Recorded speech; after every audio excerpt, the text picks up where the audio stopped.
So the two neighborhoods I hear most people mixing up in Boston is always South Boston versus the South End. Now, this is really common for people that are not from the Boston area or Mass, but surprisingly, I've actually had people from the area, from Boston, also confused between these two neighborhoods. So what I thought I would do is give you guys an overview of the difference between the South End versus South Boston and talk about it from a location perspective, obviously, but we'll also talk about how these two neighborhoods are different, what kind of lifestyle you can achieve in both of them, as well as convenience, transportation, and of course, real estate prices. So if you've been thinking about moving into the city and you're not sure whether to go to South End or South Boston, or you're just mixing them up yourself, this is gonna be the video for you. So let's get at it.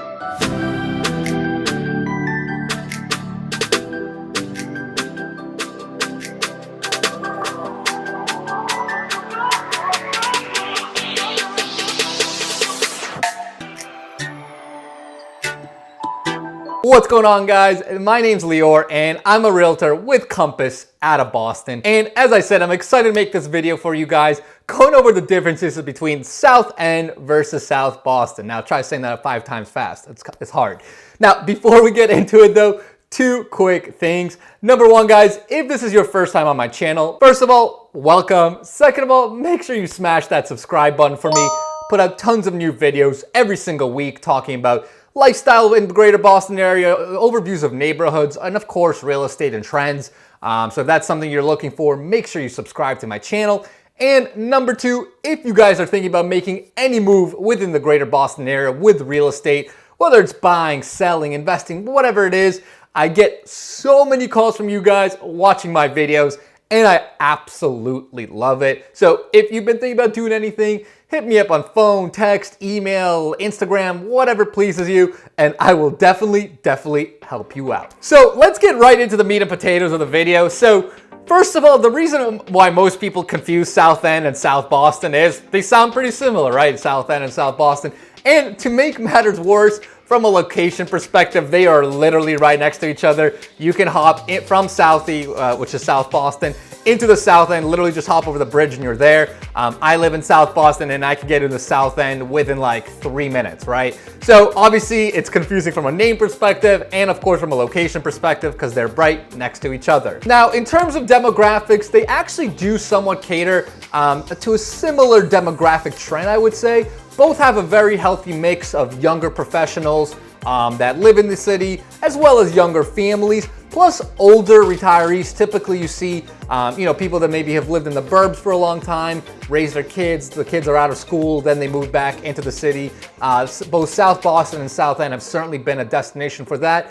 I would say in terms of skewedness, South Boston, you probably have a little bit more on the younger professional side, aka myself, versus in the South End, you'll probably see a little bit more towards the older, younger family side, right? People usually in their 30s. But from a general perspective, relatively similar demographic. Now, in terms of how the neighborhoods feel, I mean, the South End is literally a renowned neighborhood in Boston, probably known all over the country and even probably the world, to be honest with you guys. South End is an absolutely gorgeous neighborhood. It's lined with brick row houses. Streets are absolutely gorgeous. You have plenty of parks. Really just charming. It really is Boston charm at its finest. Now, South Boston is somewhat similar. On the main streets, we certainly do have some brick row houses as well. But as you go kind of off of the main streets, like off of Broadway, you'll see more you'll definitely see row houses, but not necessarily brick. You'll also have a lot more tighter streets in Southie. It's just the way it's been laid out, but still very charming. I think it's a really beautiful neighborhood. In Southie, I mean, we're close to the seaport, we're close to the ocean. As I said, you're obviously still close to the South End and the rest of Boston. Whereas when you're in the South End, you're a little closer more to like core of downtown, right? So in the South End, you have immediate access into the Back Bay, Fenway. So you're kind of a little bit more in the city when you live in the South End. Now, in terms of things to do, let's first start with food and restaurants, because obviously that's my jam. With food and restaurants, the South End is like traditionally known as just an absolutely amazing neighborhood for amazing food and restaurants. You've got really well-known restaurants like SRV, you've got Toro, Cava, and so much more. I mean, the South End is like literally renowned for just amazing, amazing food. In Southie, it's really changed over the last 5-10 years with all the development that's happened here. A lot of mixed-use development has brought in a lot of new restaurant space in. So now if you go on Broadway, East Broadway and West Broadway, you'll find some incredible staples in the neighborhood. So you've got places like the Lincoln, Capo, you've got Loco Taqueria, you've got the Broadway. So we've certainly got an amazing selection here as well. I'd say South End is probably like more diverse taste and kind of more, more traditionally renowned. Whereas in South, you're probably more likely to find like the newer, more hip American restaurants that you might see in a city. Now, in terms of shopping, both have really good options. Both the South End and Southie actually have a foodies market, which is a nice kind of little, kind of like your Trader Joe's kind of type of store. The South End also has a Whole Foods, whereas in Southie, in addition to the foodies market, we have a Stop and Shop. The other nice thing about living in Southie is you're also right next to Dorchester, and kind of in North Dorchester, right next to South Boston, you've got the South Bay Mall, which also gives you access to shops like Target, which is obviously fantastic for shopping. Now, in terms of things to do around both neighborhoods, like I said, I mean, with both neighborhoods, you are really you're in the city, right? I mean, you can easily hop all around downtown Boston, regardless of whether you live in South Boston or the South End. In the South End in particular, though, as I said in the beginning, it really is known for having some amazing parks. I mean, you have like Peters Park, you've got, which is super dog friendly. The other thing that's really cool about the South End, it's got some amazing markets. So for example, SOA, which happened every summer, pre-COVID, of course, was a major kind of like food and arts and crafts festival where you could go and like they had a bunch of food trucks, had a bunch of different like arts vendors, just really, really cool experience. In Southie, you certainly still have some access to green space and green fields. One of my personal favorite things about living in Southie is you obviously have access to the ocean. So we have a couple of beaches. We have like Carson Beach, M Street Beach. We also have like places like Castle Island, which are absolutely gorgeous to take a walk on. If you're a sucker for the ocean like I am and you want that ocean air, there's quite nothing like living in South Boston. I even have my running route right on the ocean. I mean, I can tell you guys, nothing like it. Now, as for convenience in terms of living in each one, both are very convenient. South Boston and South End are right next to each other.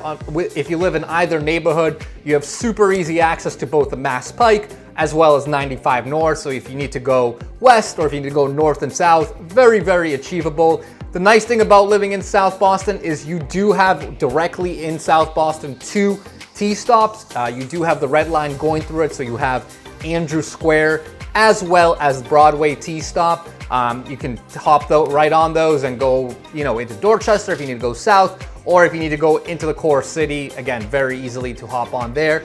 In the South End, you don't technically have any T-stops within the South End proper, but you do have a couple T-stops like literally right on the edge. You have the Orange Line stops like Ruggles T-stop, you have Mass Ave, you also have the Back Bay T-stop, which is right on the Back Bay South End line. So even though it's not necessarily within South End proper, it's like right on the outskirts of the neighborhood. And the South End it's not like it's a massive neighborhood by any means. So very, very accessible and very easy to get on the MBTA system if that's something that you need. Now, finally, it wouldn't be a real estate video if I didn't talk about the prices in each neighborhood. In terms of prices, both areas have kind of slowed down a little bit since COVID. I've done plenty of videos that you guys can check out on the channel where I talked about how the city prices have been impacted since COVID. But even though I will say both markets have slowed down, neither of them really dropped in price too significantly. I mean, they're both absolutely staples in the Boston area, both super desirable areas to live. So they're both still quite pricey to live in. The South End, for example, typically I'd say things sell at around $1,100 to $1,200 per square foot. Now, you can certainly go find, inventory that's a little cheaper. Maybe you can find stuff at 900 to 1,000 square foot. depending, you know, maybe if it's like weirder units or maybe slightly dated units. But it is certainly quite an expensive area to live in. South Boston is a little bit cheaper, but not by much. You know, your average condos probably trade around $900 to $1,000 per square foot. Again, depending on the exact condition, quality, and location, of course. But you can certainly find some cheaper product as well. I've seen listings where you can find units at $700 to $800 per square foot as well, if maybe the location isn't as good or maybe the units aren't completely updated. But I will say this, both South Boston and South End within the last couple of months of 2021 have certainly gained some steam. I mean, you know, you guys know that if you've seen my other videos, I'm a big believer that Boston's gonna rebound pretty quick from COVID. I think people are gonna move right back into the city because it's just fantastic here. And we've seen that, right? I mean, both neighborhoods have started to kind of gain a little bit more steam and gain more traction and become more competitive lately. So if you're thinking about moving into each neighborhood, it's still a pretty good time. You know, it's certainly not like it was 2 or 3 years ago where everything was flying off the shelf, but it is starting to gain some steam back. So if you're looking to make a move in either neighborhoods, make sure you do it probably sooner rather than later. So hopefully that was helpful, guys. Hopefully that gives you an overview of these two fantastic neighborhoods within Boston, both right next to downtown. So if you guys have any questions, any thoughts, just shoot them below.